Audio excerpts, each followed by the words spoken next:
ये पीढ़ी समृद्ध भारत के लिए नए कदम उठाए, यही समय की मांग है। নরেন্দ্র মোদীর শাসনামলে ভারতের অর্থনীতি নিয়ে যতই বড় বড় দাবি করা হোক, সরকারি তথ্যই দেখাচ্ছে এক বিপরীত চিত্র। Reserve bank of India report অনুযায়ী 2025 সালের আগস্ট পর্যন্ত ভারতের বৈদেশিক ঋণ দাঁড়িয়েছে $736 বিলিয়ন, অর্থাৎ প্রায় 65 লাখ কোটি টাকা। মাত্র এক বছরে ঋণ বেড়েছে 10%, যা অর্থনীতির ভিত দুর্বল হওয়ার ইঙ্গিত। সরকার বলছে ভারত শিগগিরই $5 ট্রিলিয়ন অর্থনীতি হবে, কিন্তু বাস্তবতা হলো ধার করেই সেই স্বপ্ন দেখা হচ্ছে। বর্তমানে মাথাপিছু ঋণ 1,42,000 টাকা, যা এক দশক আগেও ভাবা যায়নি। বাজেটে বলা হয়েছিল চলতি অর্থবছরে মোট ঋণ হবে 181 লাখ কোটি, কিন্তু 5 মাসের মধ্যেই তা প্রায় 200 লাখ কোটির কাছাকাছি পৌঁছেছে।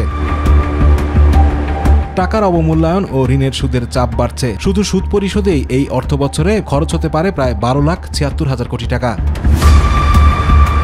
মোদি ক্ষমতায় আসার সময় দেশের মোট ঋণ ছিল 70 লাখ কোটি টাকা, এখন তা বেড়ে দাঁড়িয়েছে প্রায় 200 লাখ কোটিতে। অথচ সরকার ব্যস্ত জন্মদিনে কোটি কোটি টাকা খরচ করে প্রচারণায়। প্রশ্ন উঠছে, ভারত কি সত্যিই অর্থনৈতিক শক্তি হচ্ছে, নাকি প্রচারের আড়ালে লুকোনো হচ্ছে গভীর সংকট? অতিরিক্ত ঋণ নির্ভর উন্নয়ন কখনো স্থায়ী হয় না, এই সতর্ক বার্তা এখনই গুরুত্ব দিয়ে দেখা প্রয়োজন। আতিকুর রহমান তিতাস, মাই টিভি।